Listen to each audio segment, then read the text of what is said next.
TF for the family. Hell as you saying, I am the man, I go super saiyan when I'm on the beat, piles of sand, buckets and pans, I get to the How y'all doing, everybody? My name is Herbsurdity Podcast El Segundo, and this is the Herbsurdity Podcast with Alex and Herb. To my left is my co-host. Just Alex. What's up, y'all? And today we have the members of the Dirty Trunk Podcast. I'm on the red show today. I'm on the red side today. What's up? On the other side of the table. This feels weird. This is for people who don't know what Ascension Media is, right? So our podcast, their podcast, right? We're in the same umbrella, right? Same studio, same production company. Yep. Right. Mm-hmm. And this is if we had founding fathers, right? This is it right here. Exactly. This is what it looked like to see kids talking at the table with their parents right now. Yeah. Come on. Older siblings. I was more thinking like the whole Mount Rushmore thing. Oh, it's Mount Rushmore. I was about to say, 'cause I'm the oldest one. You know what I'm saying? Yeah. It's weird, I was like, but it's no, what it is. weird. Yeah, because I definitely ain't trying to take like full credit for everything. Like, no, that ain't my role. That ain't my role. Hey, look, man. Hey, look. All right, so me tell y'all a little something out there in the listening world, right? Who ain't heard it before. Me and Aaron have an unspoken humble off, right? And it's Humble off. it's mad weird, right? Go. No, it's true. Go So ahead. for those who have never watched an episode of the Dirty Trunk Podcast, it can be located anywhere where podcasts can be located at the Dirty Trunk Podcast, Right. including YouTube and the website, thedirtytrunkpodcast.com. Now, I was on an episode recently. It hasn't aired yet, right, but it's going to happen. I'm on that episode too, just not at the party, but I'm on that episode too.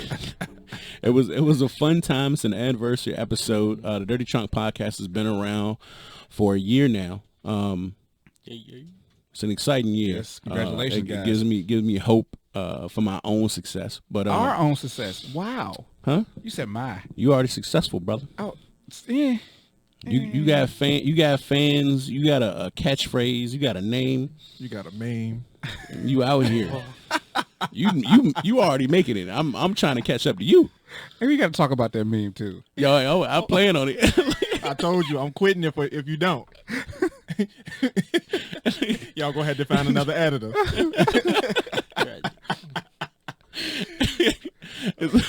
So y'all can catch me on that episode. Y'all catch Alex on that episode. I think it's gonna be a good time. And the whole time, right, we're recording, and I'm there. I'm present. I'm in the background. I'm literally as far away from the camera and microphone as you could possibly be with still being included in the same building, right? And so I'm just like, all right, I'm hanging back. I'm minding my own. I'm staying out of the way. I'm not trying to make no noise. I'm not trying to step on nobody's toes, right? That's very humble of you. I tried to be, right? So Right. I sat back in the car, relax, right? And Aaron looked at me like this, like, oh, you just not going to talk? You just not going to say nothing, right? I was like, oh, man. You know what I'm saying? Then he say this. This is the joint that took me, right? He says, oh, ain't nobody going to take this off my hands? I said, oh. That's the humble off, bruh. Like, we won't dare to talk about the success him and Marcus was having. You know what I'm saying? Right. Like we won't dare to praise them real quick. And then we had to talk about something we're going to talk about on this show. We ain't even going to bring it up just yet. But Aaron did something else amazing recently, and I want to discuss it. You know what I'm saying? Because I got to learn more. Because we talked about Valiant Comics previously on this podcast, and it's giving me some Valiant vibes. I want to discuss it. So, fellas, is anything about you two that you want to say to our listeners that your listeners may already know? Now, specifically for the people that is not viewers of both podcasts, because we already know that there's people that seen both podcasts already. Right. But let's talk about your format, right? It's a little different than ours. We're typically a 3-man table. Interview show, yeah. Right. Yours is a little different. It's a little bit more personal. Yeah. A little bit more, I would say, family driven. Right. That's how I view you guys' podcast, as more of a collection of a tight knit family, right? So it feels like if you was to sit at the table and talk to your brother, talk to your cousin, like, you know, Yeah. like what we got going on this week in the world, like what are we doing, right? How do you feel about this? You know what I'm saying? That ours is a little bit more out there. Right. Yours is a little bit more at home, right? And that's something I don't think my viewers know. They're looking for something a little different, right? They're looking at down home feel. Right. You got to go to Dirty Trunk Podcast. Yeah. That's how I never looked at it that way. Facts. You never looked at it that way. not at Where all. you looking? I just get on there and say what's on my mind, man. Like, that's why we, for real, like, that's why we started the podcast, because we found ourselves, like, just sitting around having a whole bunch of crazy conversation, funny conversation, motivating each other and all that stuff. And then, like, somebody's just like, yo, we ain't gonna never, nobody is gonna witness this great conversation. And I got to a point where I was like, I want people to experience what we're discussing, because I'm not the type of person who and I hate to sound like I got to stick up my ass or something. Oh, I wasn't supposed to cuss on this podcast, huh? No, everybody do but me. I don't know why. I was about to say, I'm the only one that don't do it. I definitely dropped several F-bombs last episode. So yeah, like I'm not trying to be the one with the stick up my ass, but I'm not really a fan of like irrelevant conversation. Like if the conversation don't have any value or any like sustenance to it, like I can't be a part of it. Like I just check out mentally. So I like to keep people around me that could uplift me, motivate me, and I like to inspire people as well. That's what the brand is all about. That's why the green arrow is part of our logo, because if you think about the stock market arrow, when it's green, is pointing up. Yep. So, and then on top of that, I've been doing podcasts since about 2016. I started my first podcast like recording it on a cell phone, like a phone call conversation. Okay. Sounded horrible. Okay. Sounded horrible. Did like 7 episodes of that. Won't really getting any support from everybody around me who was supposed to be involved. Scrapped the project. Came back, did it again. Sounded horrible again. Then I met a group of people who was like, all right, that's when we started, when I started this job that I'm at now, and met a group of people and was like, yo, this was the first time somebody else came out and was like, yo, we need to start a podcast. So I was like, I've been wanting to start a podcast for a minute. Yeah. And then they was like, all right, let's do it. And I was like, you for real? And then the Dirty Trunk Podcast happened. It was a year after the conversation happened initially, because, everybody dragged their feet on it. But the seed was planted though. Yeah. So it took us a year. Like we talked about it on it was New Year's New Year's 2019. Yeah. We first talked about it, and the conversation didn't come back up until December of 2019. We said it. Yeah, we should start a podcast like early December. By the second week of December, we was already in it. Okay. Yeah. Yeah, That's not too dissimilar from our story. Right? yeah, we can relate. I feel like people like to talk about their aspirations a lot, and then say, man, what would be great? We could save the world one day, and then we're like, hey man, somebody could come save the world, and I was like, oh, well, I got a meeting Tuesday. I don't know. I Man, can make it. what? Save the world this week. I got some things I got planned on it. Right. I want to take a note out of Dirty Trunk book. I want to do a Boston Falls. Can I do a Boston Falls? Okay. I love Boston Falls, but I can't not love it. I'm trying to tell y'all. The first time I heard, I was like, you know what? And I noticed y'all never actually answered the question the very first time y'all did it. Y'all like took y'all a while to get her. I was like, where? You get to the end of something. It would be like if you watch Pulp Fiction. Yeah. They had the case. And you was like, they're gonna show me what's in that briefcase, right? Never did. You never knew. Never. It was like that the first time I watched the Boston Falls segment. I was like, well, I'm gonna hear their opinion. They're gonna give it to me, and then they got in a whole hour-long conversation about it, and then they remembered they forgot, brought it back up again, and still ain't. It was like credits rolled. I was like, yo, what is this? What is happening? Was there an after credit scene? Keep people interested, man. I ain't checked to see if it was an after credred scene. Was there an after credit scene? Nah, we don't. Nah. I ain't trying to take a page from Marvel. We You ain't gotta do jacking that, from though. Marvel. Because by the time I get to, I'm the only editor. By the time I get to the end of them videos, I be drank. You be lucky that Joan don't just fade out in like mid conversation. All right, This my boss or false, right? All right. So, was it a boss move or false move, right? To set up a plan to start a project with somebody, right? With no intention of seeing it through. Oh. No intention. Like you sit there with them. You say, all right, this is what we're gonna do. It's Thursday, 2 p.m. I'm bringing this, you bringing that. Right, I'm gonna have 3-4 cups with me. We gonna get it right. We gonna start it up. We gonna finish this. We gonna edit it out. We gonna publish it. It's gonna be the biggest thing you ever seen in your life. Please put all your hopes and dreams into it right now. And then you leave and you be like, man, I ain't going over there. Boy, crazy. I got something I gotta do Thursday. I ain't never gonna make it. Oh, that's incredibly false. Think so? All right. So, and how he explained the scenario he gave, that would be kind of like false. But Okay. the only reason it would be like a boss move if you're kind of like the seed planter guy. I'm just going to put the seed there, but I ain't going to water it. I'm going to leave that to somebody else. Somebody else going to come take care of it, nurture it, and do all the other stuff. But how do you know that? Sometimes you don't. Sometimes like in biblical terms, you just got to throw the seeds out there. Like if they grow, they grow. If they die, Facts. oh. Facts. I can't argue with that logic. So you're right. The way I describe a scenario seems very false. Like you out here literally Super There's fake. no way. There's no way. playing on somebody's dreams and crushing them. Like you just had the last second. You're like, hey, bro, Ball please be on the corner waiting for me at 3 p.m. I will be there. Right, I know it's raining and there's one stoplight or one street light just on your head, zoomed in, right, and you out there crying with a wet book, right? But wait though, I'm gonna be there, I promise you. And they never show up, Yeah, man. right? You know, you go out and get your milk, you never come back. Soggy ass paper. I get that. Like my whole life is full of that. I've been disappointed more times than I remember being excited for things. Like after a while, you stop getting excited for stuff. You got used to getting disappointed, right? Because I've been the first guy too much. You know what I'm saying?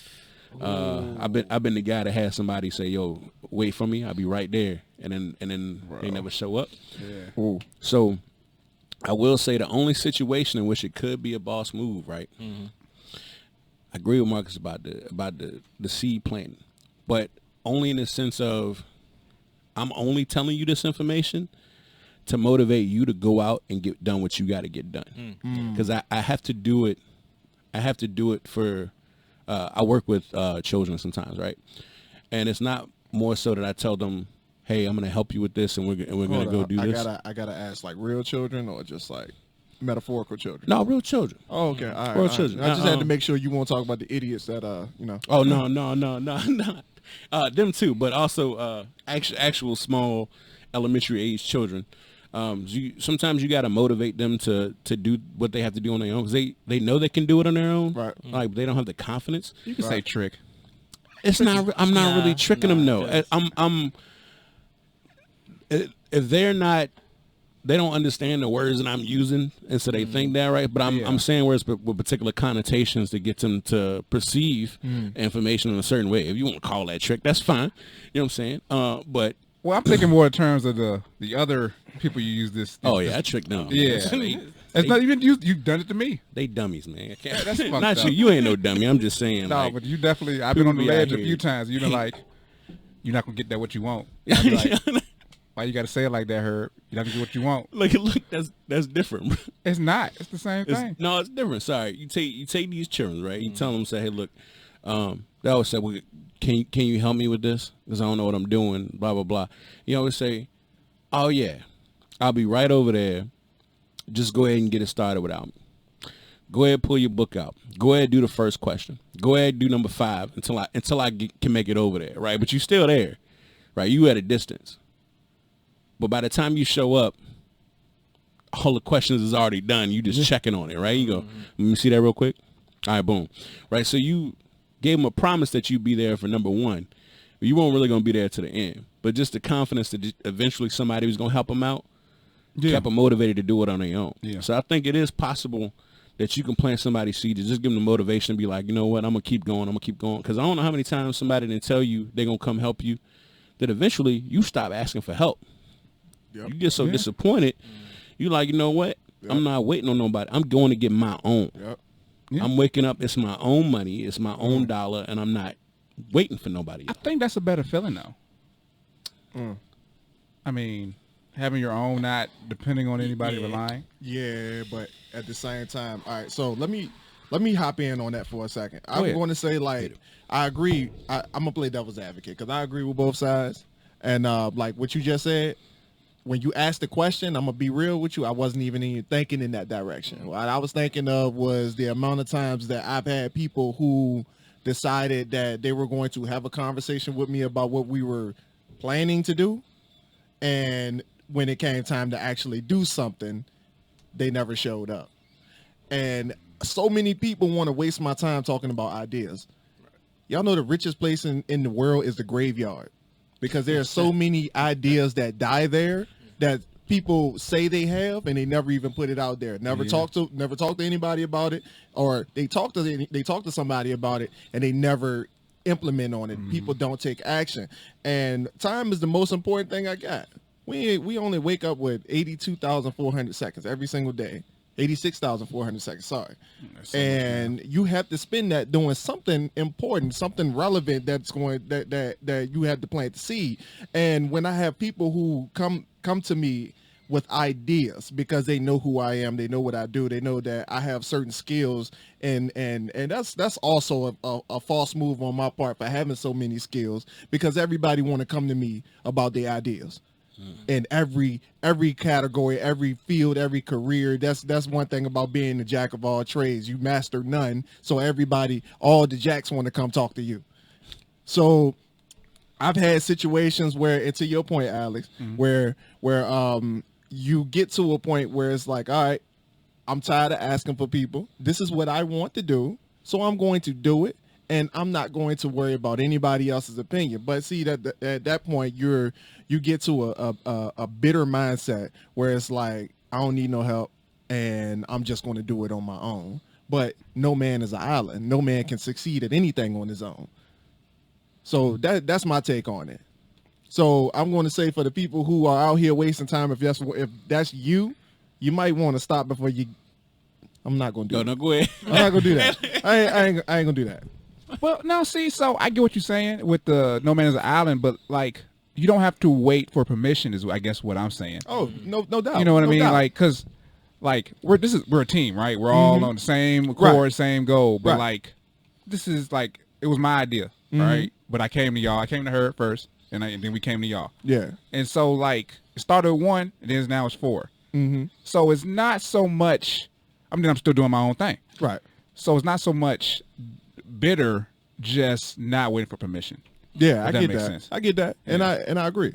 And I want to say it was my responsibility to not leave you hanging, because I could have been that guy. I could have been the guy. Exactly. You could have been. And that I remember the very first time we ever had to record, and I mean, you said you were ready, and I said, all right, what I'm not gonna do is I'm late to everything. I was born late, for people who don't know. I literally, like, I was supposed to be born on October 23rd, November 8th came around, I was here. Like, you know what I'm saying? I'm never on time for anything.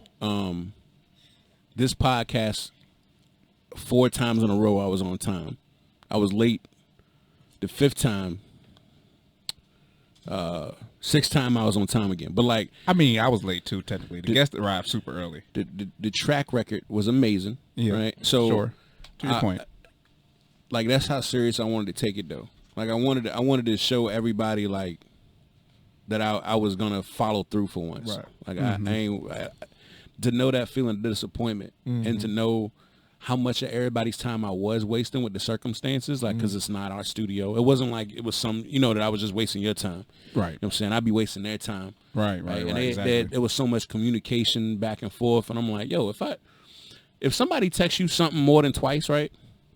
If they text you more than twice and you don't respond back, you wasted whatever energy they put in, right? Because that means they waited for a response, didn't see one, said, well, maybe they don't know what I meant. Maybe they couldn't get back to me right now. Let me go ahead and text them again, right? And if that second time come around and you still don't respond, right, but you reading it. Yeah, that's a right? fuck you. That's, yeah. Yeah, like you basically telling them, like, hey, look, I don't care what you got going on right Exactly. now. All right, so you gotta hit them right before they get to the third, because the third one might be way aggressive. You don't even know what the third one. Third one might be like, you know what? Never mind. Opportunity missed. Door closed. Gone. It's gone for you forever. You don't know. It's like that, bro. And But look, there's no show without you, man. I mean, I could do a show, but like you're the star. It's okay. No. I don't co-sign to that. I mean, you know what? The name of the show is Herbsurdity. What do you? You name the show. I know, because you're way more absurd than I am. There's a body and there's a brain, right? So you the brain, I'm the body, right? I ain't doing nothing without you. You ain't doing nothing without me. You know what I'm saying? No, that's true. You could think all day and you can't act on them thoughts. Just like I ain't gonna have no thoughts. I ain't no action to take. That's why we're a team, right? Yeah. And it's the same thing for the Dirty Trunk, because I've noticed, right? I do want to know the dynamics of this, though. Oh man, let me tell you what I observed. It may not Okay. be true. Yeah, y'all tell me if I'm right or not. That's all I need to know. We can I want to know find if I'm right or not. Right? All right. So boom, I seen Aaron Mack with the technical knowledge. Right? Okay. I seen Marcus Shot to grow that technical knowledge so they could be on the same page. Okay. I seen that, but I also noticed Aaron Mack. Right? He come with the high energy. Yeah. Doing the actual recording, right? But behind the scenes, I seen Marcus say, maybe we should try implementing this. Maybe we do this next time. Maybe we say it this way next time, right? Mm-hmm. So it feels like the exact same dynamic you and I have, but reversed. Okay. I don't know how accurate that is. What y'all think? Am I on? Am I off? That's about right. Yeah. Your boy's on it. You know what I'm saying? But see, we also have two other members who pretty much behind the scenes call the shots too. Because Alyssa be acting like she don't have a part in it. Right. Like she's always quiet. Like you realize, like during the anniversary episode, she didn't say much of anything. But behind the scenes, she's the one that like for the most part orchestrating everything. Because she's the structure of everybody that's in our group. All right, but you need that though. And I'm the least structured, and for some reason, like I said on the anniversary episode, I end up trying to create all the ideas and the structure, and I'm the least structured person in the group. So it works itself out eventually. When we still trying to iron that out, but we just had an episode where we did assessments where it broke all of our personality traits down, told us what we need to work on, told us everything, how we interact with other people, how we could interact better with each other as well. So we're working on that right now too. So if y'all saying that's dope. Let's see, it is. That is a lot more intimate than anything we got going on right now. I feel like y'all give me some sort of like blueprint, like for what I should try to like utilize, right? Like I never, no, I have actually considered. I've considered doing something live, like on the show, like while we're recording. But I know that the logistics have to be so tight, because if you do anything live, like the time consumption, complete with dead air, is very risky. You know, you can't really have dead air. It's gonna destroy your whole flair. Right.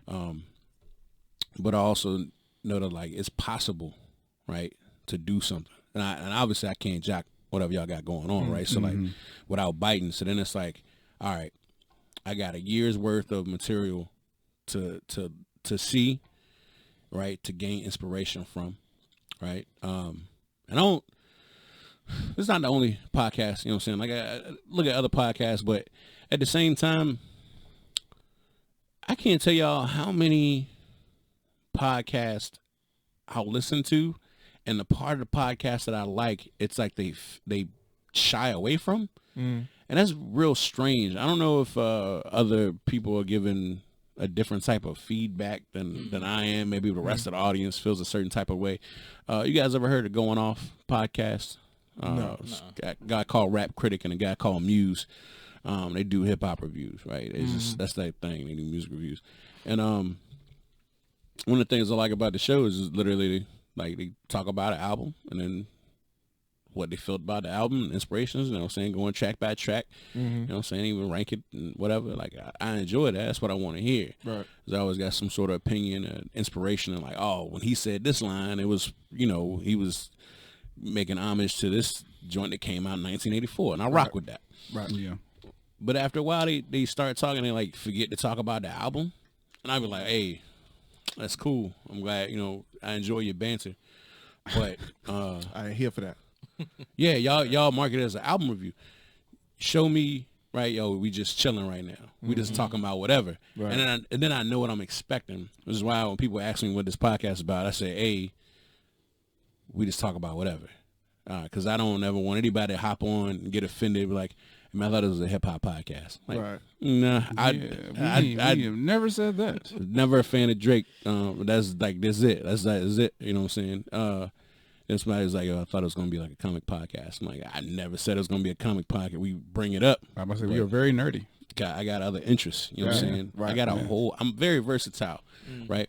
And I see the Dirty Trunk is very versatile, right? So if y'all were forced to make your podcast about one subject, just one, if you would have pigeonholed yourself and put yourself in a tiny little box, what would that box look like? Motivation. Well, yeah. I had to say motivation. What you got, Marcus? Same thing. Going back to the first question he kind of asked about like how he saw us, right? So I kind of got like the family dinner table vibe. Like, you got your moms, your pops, and then they ask like, how your day go, Jimmy? And you like give them the whole spew, and then like they kind of critique your day, what you could have done better. It reminded me of this comedian John Mulaney. Okay. He was like, yeah. he was like, what you do today, son? And I was like, oh, I saw little Jimmy. He got like roughed up or something. And I was over sitting on the bench, and he was like, you didn't do nothing? And I was like, nah, because I was over sitting on the bench. And he was like, hold on. Let me explain this to you. If you were in Germany Nazi and you saw the Germans doing nothing, doing Nazi stuff, and you didn't stop them, wouldn't you be the bad guy? He was like, yeah, because you got to stop the Nazis. They're bad people.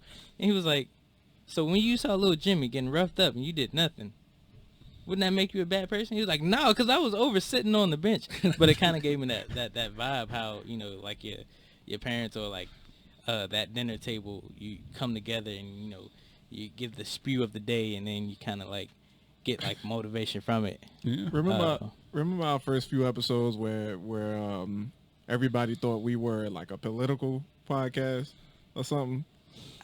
Did we ever talk about politics? We talked about politics once with the $3 million bathroom, but it was because I was confused about why a fucking bathroom cost $3 million, and that jump was like the size of a shed. Like that's all. That's all. Oh no. But I guess 4 years to build it. Yeah, 4 years to build a $3 million bathroom. Like that was the size of this room here. Like, yo, I'm confused. But yeah, like everybody saw the. I guess it was like a whole bunch of old white folks. Like we realized like our only listeners was like Caucasians that was like between the ages of like 37 and 52 or something. And That sound like Paris's age group. God. It does though. Yeah, so It does though. Y'all know why would I gotta? All right. We not talking about that. I ain't going there. Yeah, we ain't going there. Off the camera speak. I ain't hear that. I don't know nothing. Also, I'm the only one now. You big tripping. Oh, I'm the only one now. Okay, fine. All right, yes, I see how it Talk is. about that off. But yeah, I guess the elephant kind of threw people off. But we had the idea Yeah.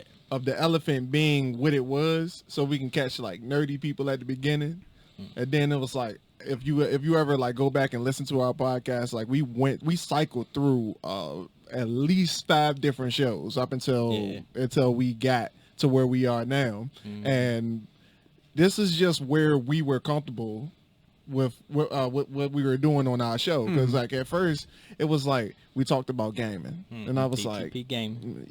we did gaming, and I was like, no, I don't know about this one. And at that point we were doing like 2 shows a week, and that was tiring, because we were recording it all in one day, and then I had to edit it all in one day for it to be, it was a mess. And then we went to like, we started talking about conspiracies on a few episodes. I didn't necessarily like that. We were talking about politics that one time, and I didn't necessarily like that. So I was like, yo, I don't know. Like I guess like around episode 26 or 27, like I just got mad and I was like, yo, I need to talk about this, and we went for motivation from there. All right. So it's something I noticed. Sometimes you gotta stumble upon your calling. Right? You stumble upon your goals, right? Mm-hmm. It's like you can always preset out what you want the end result to look like, right? Yeah, like right. You know, right? They always say, what you want to do? I want to make $1 million. Cool. Mm-hmm. All right. How you getting there? Right? And then you're like, and you sitting there trying to figure that out, right? But what most people realize is that end result, all right, you want $1 million. You want $1 million and like what else? Like you want $1 million in the bank? You want $1 million in cash? You want $1 million in like assets? You want $1 million in real estate? Like that helps you figure out from the beginning, right? How to get to where you want to go. Right. You want $1 million and a family. You want $1 million plus. You want $1 million before taxes or after taxes. Mm-hmm. Like you need to know all that information before you can figure out the destiny sometimes. So like what we'll do is we'll leave a result so broad, Right. Yeah. that we just kind of boom. Yeah, you just kind of figure it out. You're just kind of walking through the wilderness and hope one day, you know what I'm saying, you drop down, find a pot of gold, be like, this is what I've been waiting for my whole life right here. And then people like, I thought you wanted to be a race car driver. You be like, no, I wanted to stumble into a pot of gold. I was too embarrassed to tell you that, bro. But I obtained it. Don't worry about it. Well, so for novice, for novice amateurs, right? Mm-hmm. The fresh podcast voices of the world, right? If there's one thing you knew before you filmed the first episode of Dirty Trunk, because you've been doing it longer than that. If there's one thing you knew before making that very first episode, what would it have been? Trust the people around me more. And I say that because we had the conversation about people and their ideas. Right. Well, it wasn't until about episode 5 where I was looking at Marcus like, oh, my man's still here. I guess this is real. Yeah. And then like it was like at a point where I was like, all right, well, since he's still coming back, I guess I should probably like let him in on what's going on. Like I should probably, share the experience of the the business side of everything and not stop trying to do it on my own. And we probably could have been propelled a little bit further than we are now had I done that a lot sooner. That's tough though. I know what you mean about Yeah. that. That's a tough one to let people in when you've been so enclosed Right. with your business and your ideas Right. because nobody ever gave an ear to them or a real ear. You know what I mean? So that makes sense. You ready? You got it? You know what you're gonna say? Because it's like the gears is grinding over there. I see you thinking hard. Not much really. I can say one thing though, like from the time that we first started to the like where we are now, like the dynamics of our show works like this, and we're going to say from that seat going around the table, extrovert, introvert, extrovert, introvert, extrovert, and even though Marcus usually sits there at this table on our show, like though like when we first started, my man was like mute. Yeah, true. He was mute. And then somewhere along those few months of not talking about anything, because it was like when we were talking about the gaming episode, my man, he was hyped, he was in it, he was good, Right. And when it went to the motivation stuff, he kind of like took the background a little bit, and now he's doing research, and now he's talking he speaks a whole lot better than he was at first. So It's progress, man. yeah. I So guess you had to learn something in that year's time, man. Trust yourself more. Because I There you go. struggle with this thing where I don't think my opinion matters. Like, Yeah. Damn, man. That's the best deal. yeah, and then it's like, because it really fucked me up this one time when I was in high school. This is where it kind of stems from. Our mayor came in, and he was talking about the Second Amendment, the gun laws. He doesn't feel, or his opinion is, he doesn't really care about them. He thinks, we shouldn't have guns. And everybody in the room was going around like, giving the whole spew of how guns help people, how, some people use guns to, provide for their family, this, that, and third. And he wasn't listening. He was just like, my opinion still stands. All right, I don't believe in it. And then, but damn. Yeah. But everybody had these, good ideas and these good examples, but his opinion never changed. And I just sat there and I was like, he's saying, what he means. Like, his opinion is, this, that, and third. It just doesn't mean, guns are bad or, anything else. Everybody has good ideas. Everybody has their own opinion. So, like, he was just stuck where he was. Yeah. Yeah. So I guess that, like, why give your 2 cents if you're never going to change those people? But there are also those people that are, out there that, wants that information, that opinion, that motivation to do better. So They on the fence. Exactly. Like, is people out here that, like, they honestly have an opinion and they're afraid of their own opinion, right? They're like, oh, that's crazy. Ain't nobody gonna co-sign that. Probably because everybody that's around them might have a varied opinion. I know there's that too. A lot of time it is how you raise, and it's like a lot of times you ask anybody that has a strong opinion on something that, like, is violently different from yours, like to the point where he's like, why you so volatile about what kind of mustard is the best mustard, bro? I ain't never heard nobody. You know what I'm saying? Like, that's not even an opinion I cared about. Or I've had the debate about Dukes and helmets, like, for no reason, right? Like, and I realized my man was coming at me about the best mayonnaise, like it had some bearing on his life. But at the same time, he'd always wanted to try helmets, but he never had it because there was always Dukes in his house, right? So you ask him, say, why does this matter so much to you? And they can't answer the question, right? Why does this affect you so greatly? What's so strong about this opinion? Like, why does it matter if you change my mind or not, right? And then essentially it's because, like, bro, we ain't never had helmets. I want you to go buy some helmets I can try it. Like, that's what it equates to, right? That's a metaphor for something else that I feel like was derailed this whole conversation, so I'm gonna keep it to myself. But I hope all of y'all can guess, like, what I'm talking about.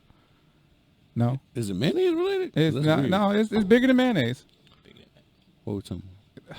I don't want to talk about it. I was trying to bring something up that hopefully y'all would catch on. Hopefully you would catch on. You'd be like, yeah, exactly. Nah, I do. I was just trying to be cool. No, it's not. It's the opposite of mayonnaise in color.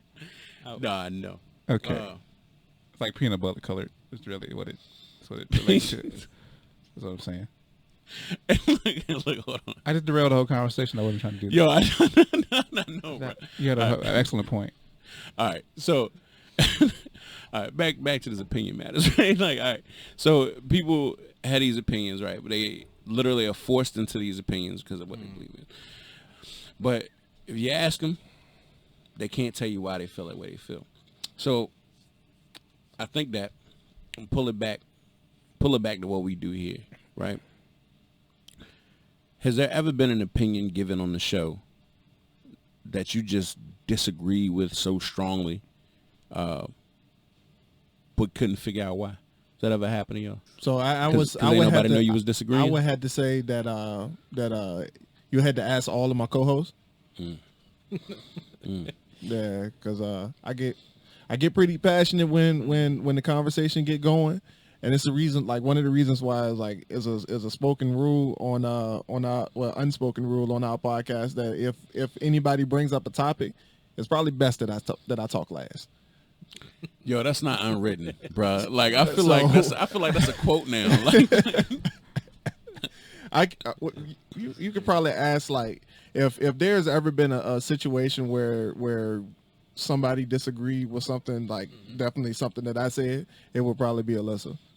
And I can't even remember what it was, but there was one time we had a disagreement about something, and we hashed it out on the podcast, so it wasn't really that deep. But for the most part, like, we always discuss everything that we're going to talk about before the podcast comes, like, before we even dive into it, so we don't have hiccups like that where, somebody get to throwing hands over the table or something, like, nothing like that. So yeah, I mean, we had that once, but totally different topic. Hey, maybe we should do that, Herb, because, like, we just be bringing up Drake and like Batman and these topics that just throw us off. Nope, Right, you're right. nope. They throw us off, but Allen Iverson. I don't like Allen Iverson. I know, and we just bring them up casually sometimes. Allen Iverson got me banned from MacArthur Mall. I've been banned from a lot of places, right? And granted,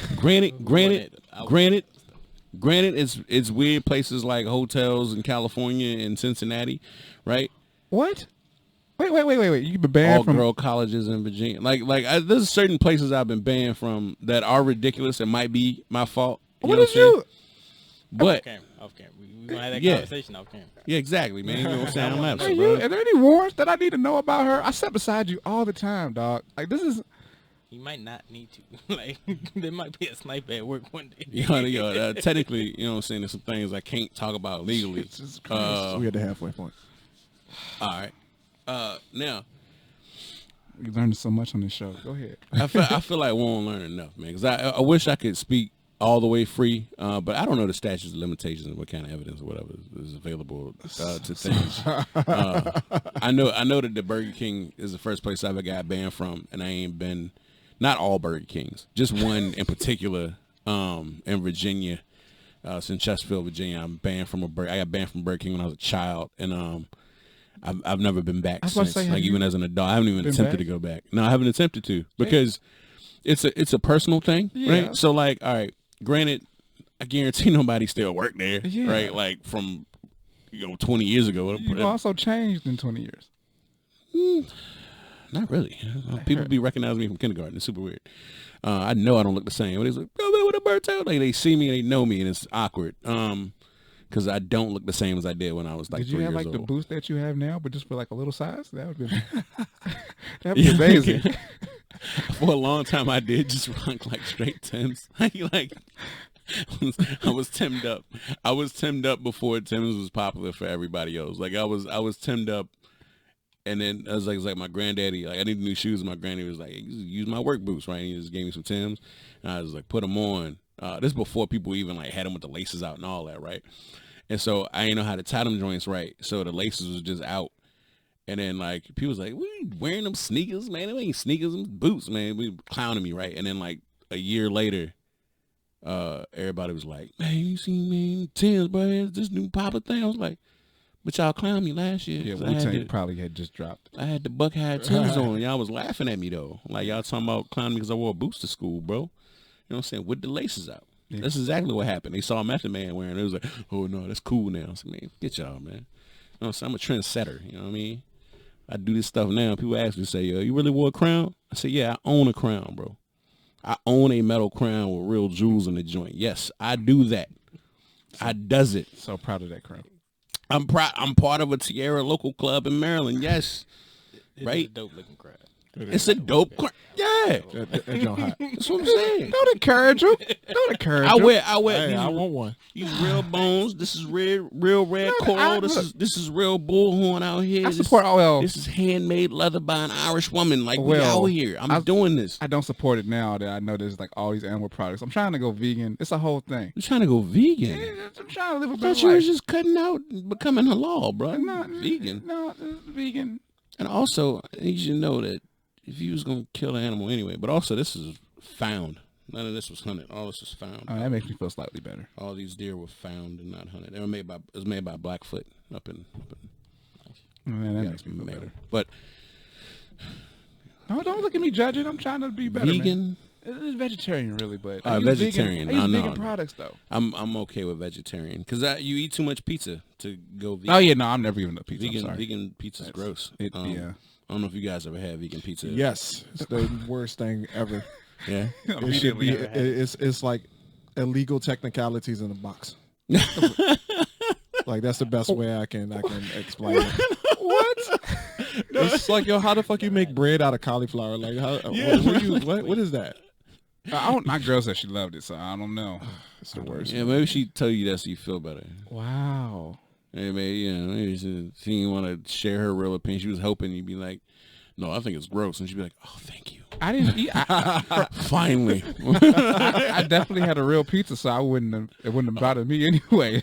I think she really loved it. Yeah. Nah, she ain't really- ain't nobody. Vegans don't really love what they eating, man. They just don't know nothing better. They forgot what meat tastes like. So Not to segue hard, the hardest segue I've ever had, but I do want to talk about it before we end this thing. And my biggest flaw is that I soak up too much time in the universe without ever getting to my point. So, for those who do not know, Aaron Mack wrote a book. I don't even know the exact release date when it's going to be available to the public, and how much he can legally talk about. But whatever you can bring up, let the people know. Yeah, man.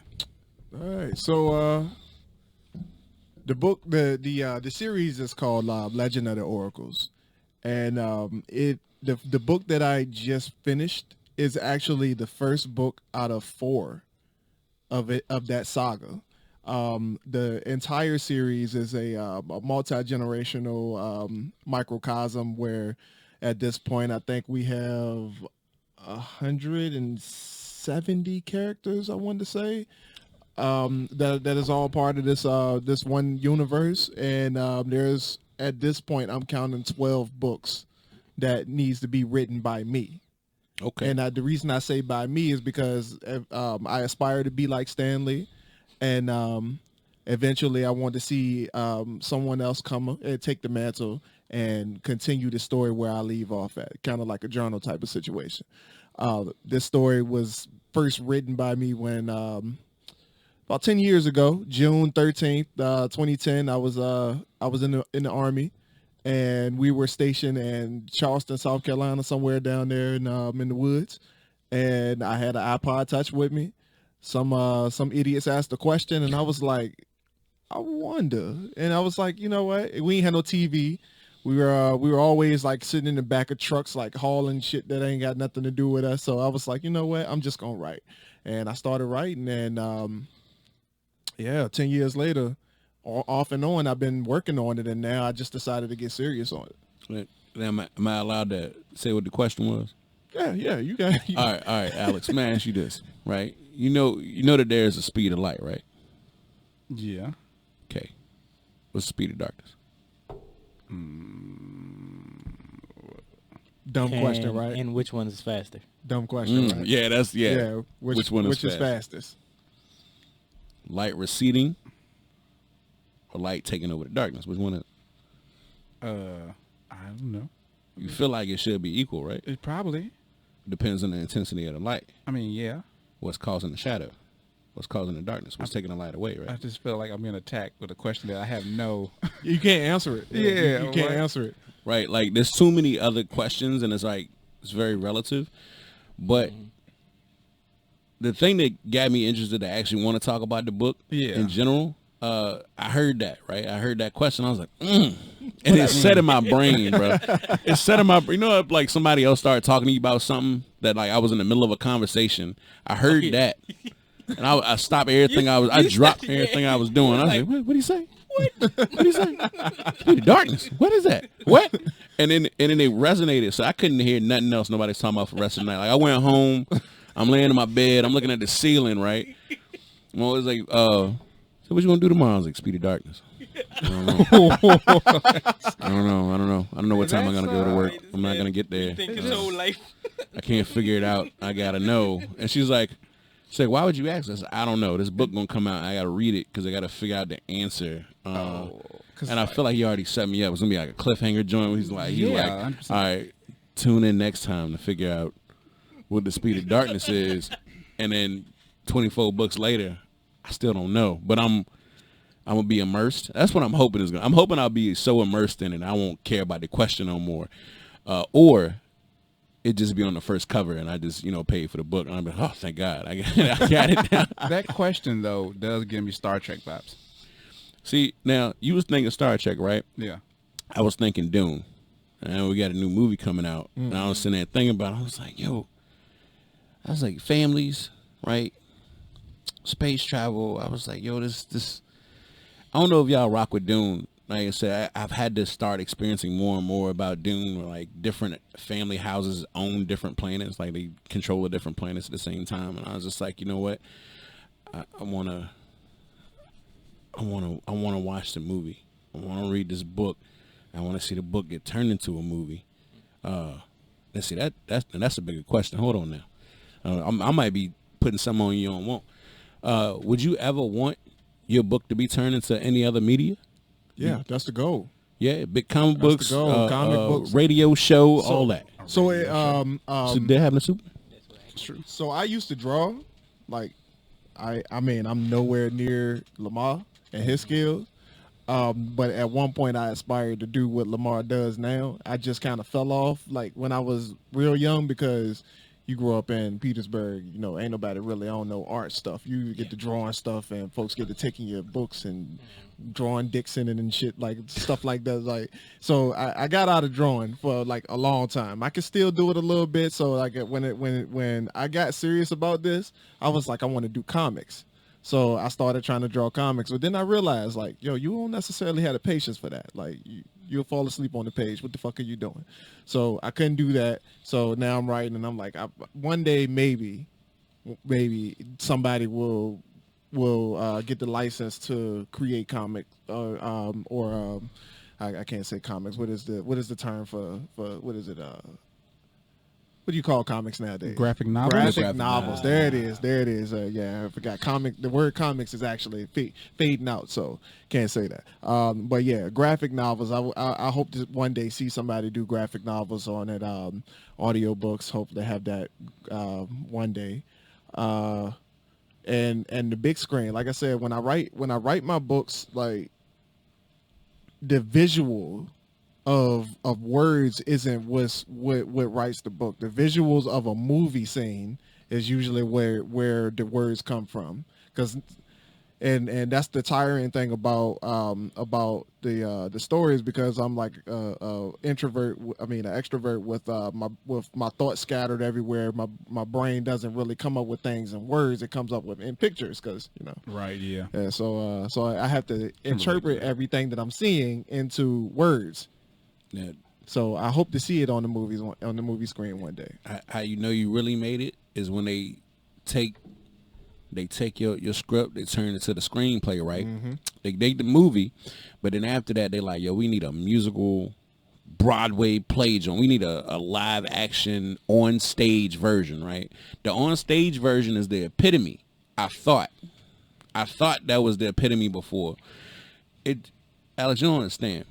I don't. So first comes the graphic novel. Sure. Right? Then comes it used to be then comes the radio show, but now comes the TV show. Okay. Right? Yep. So the audiobooks come after graphic novel, then it's the TV show, then it's the movie, right? And then it's the stage adaptation. Stage adaptations are different because you literally, like, there's so much money in stage adaptations, specifically because people have to pay you to put it on other stages. Right? And You so have to every get time, license for every stage that is going on. and it just keeps growing and growing, right? It's and then production costs of stage plays, and then they run for years. People will buy DVDs of a movie, and they might watch a movie, right? But after Avengers 2 come out, like, you don't see people watching Avengers 1 like they watch, like, talk about it as much, right? And then I start talking about it as a whole, right? Yeah. But they had a stage adaptation of Spider-Man, right? Yep. And that joint never stopped. It's still going. Is it still going now? I would think. Yeah. You Yeah, sure? every year. Yep. Well, I mean, not doing with COVID. So, Oh, yeah. No, yes, during COVID. Yes, it's going. I don't So, know if that's true, Herb. so Lion King is still making money to this day. yep. Yeah, that's true though. They just had the joint in Richmond not too long They ago. got the Avengers, the On what is Ice? it? Avengers on Ice or something like that. something like Yeah. Spam-A-Lot. Right, Spam-A-Lot is like if you took Monty Python and the Holy Grail but made a stage adaptation of it. Oh. So decades, right? Just been going on and people love it. So, but you know what comes right after that though? There is the film adaptation of the stage adaptation. Disney they started doing that, right? So the live action Lion King was the stage adaptation of Lion King that was made from the movie of Lion King that was made from a graphic novel.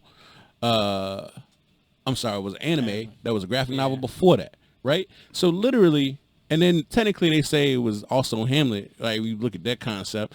So it's a stage adaptation. They got turned into a manga. They got turned into an anime. They got turned into a movie that got turned into a stage adaptation and got turned into another movie. Yeah, it's just recycled. But Beauty and the Beast happened like that too. Well, everything Disney gets recycled. Bro, they are making money serving you the same. That would be like if I went to a restaurant, right? Yeah. And it was like, hey, you can't take home them leftovers. I'm going to get them to you tomorrow when you come back and pay me the same price you paid today. And I don't taste the same as you remember it. And it may not be as filling, but you'll have memories of how good it was the first time you ate it while you're eating it the second time. That's what keeps us coming back. So it's still going to be $18. Yep. For that leftover one last bite of steak you ain't finished. Yep. That's enough seasoning. Just enough seasoning to give you that feeling. And if you take too long to come back, it's going to get stale, but that's your fault. Come back at an hour, pay me $18 more. You're going to have it right there when it's still fresh. It's on you then. That. Stage adaptation. That's great. That made to another film adaptation. I was That's about to say, Tyler Perry did become a billionaire off that stage stuff. J.K. Rowling still becoming a billionaire because of it. Yeah. So, Yeah. what you got in the works after the book? What's happening? See, all right, so bring it back to me wanting to do everything, being the jack of all trades. I don't have anything. Mm-hmm. What I want to do is put the books out. After I put the books out, wherever they go, they go. See, where all the adaptations that you're talking about, where those usually come from is fans getting inspired. And instead of people sitting back doing like fan fiction, fan art, and stuff like that, they reach out to the publishing company, get the license for these things, and they create it themselves. It's the same way how somebody can write a book and somebody from a movie production company could reach out to the author of that book and just be like, all right, I need license to this. I want to make a movie out of it. Yep. The same thing happened to J.K. Rowling. She was over in England, not making no sales on her book. Like she had like 3 Harry Potter books out, and all of a sudden Warner Brother hit her up. It was like, we want to make a movie out of this. It was like, okay, cool. They cut her a check for $10,000. She forgot about it. Well, a year later, they sent her another check that was like 18 times more than the $10,000 that they sent her at the beginning. So instead of me being the jack of all trades when it comes to that, I don't want to do anything but focus on writing the story first. If whatever comes after that, it comes. Make sure though, when it's time to sign them contracts, read them fully. Absolutely. I'm Both just saying. eyeballs. Absolutely. Said both eyeballs. Both of them.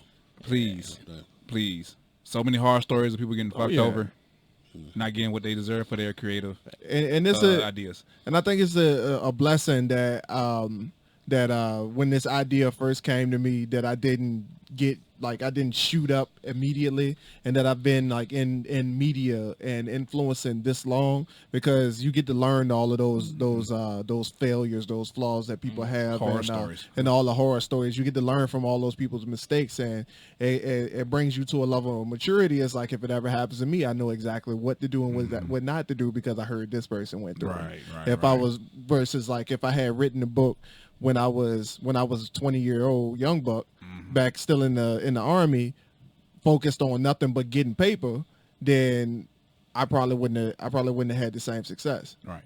So it's a good thing that it took this long. True. Now, True. one last thing before we go, right? We talked about Aaron Mack and what he got going on outside the dirty trunk. Mm-hmm. Marcus, what's on your plate?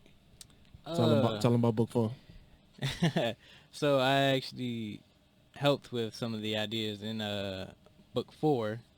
Like he came to me and No, sir. You No, came sir. to me. I did not. You came to me with an idea, and we sat down, and both of us was on the phone crying about the idea because it was so deep. It was that powerful? It was that deep. so- We can't talk about that one. I mean, can we talk about it off? I want to hear what this is now. Hey man, too excited, man. Gotta waste time. I'm just saying. He But- can't just tease somebody like that.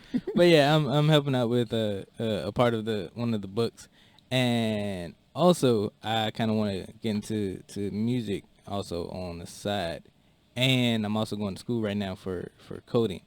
Okay. Hopefully, when one of the books come out, I can get a read, and probably before. Can I do it before? Yeah, definitely. Oh, okay. All right. Definitely. So before you guys get a read, I'm gonna be, kind of working behind the scenes and trying to get a video game out. Okay. For the book. Yeah. Okay. That's correct. That's an adaptation we need to discuss. Yes. Video games too. But yeah, Yeah, okay. You licensed know why game. we don't talk about that though? Because licensed games be trash. It's different when Marcus, I hope you prove the exception to the rule. it's different when saying. you send it to somebody else to make and Right, when you right, do right. it yourself though. Right. And then also sometimes the source material is good enough that you can Witcher. More people play the game than read the book, right? Yeah. Yeah, so Papa made a show, right? Yeah. And you know the guy sold it right when he did it. It was like $60 or something. Like he sold his license rights so low because he was like, yo, give me a flat rate on royalties because he thought it would never sell. He was like, ain't nobody gonna pay it. It's never gonna make it as a video game. It's so dumb. And then it worked out, and he was so mad after the fact. He was like, hey, if y'all don't give me some more money, they said, whoa. That's how you wanted it. You wanted a little $600. That's you. Which is why I say the contract. Yeah. Which is why I say contract. read your contracts Yeah. Oh, yeah, get a percentage. Always percentage. on the back end. Always.